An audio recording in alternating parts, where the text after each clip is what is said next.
চলে যাবার আগে তোমাকে শেষ কিছু কথা বলে যেতে চাই। হয়তো আমি আর থাকবো না, তবে আমার এই ভিডিওটা, আমার এই কথাগুলো যদি কোনোদিন তোমার সামনে এসে পড়ে, তাহলে শুনে যেও। হয়তো আমার না বলা কিছু কথা তুমি শুনতে পাবে।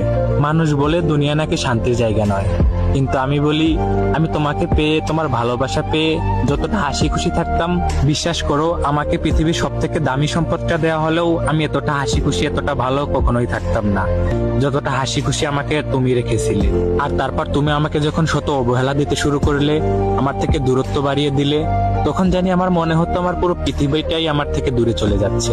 আর ঠিক তখন আমি বুঝতে পারলাম যে প্রিয় মানুষকে ছাড়া দুনিয়ার বুকে বেঁচে থাকা কতটা কষ্টের হতে পারে।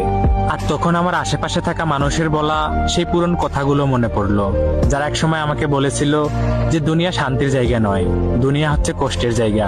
দুনিয়া যদি শান্তির জায়গা হইতো, তাহলে আল্লাহ তাআলা কখনো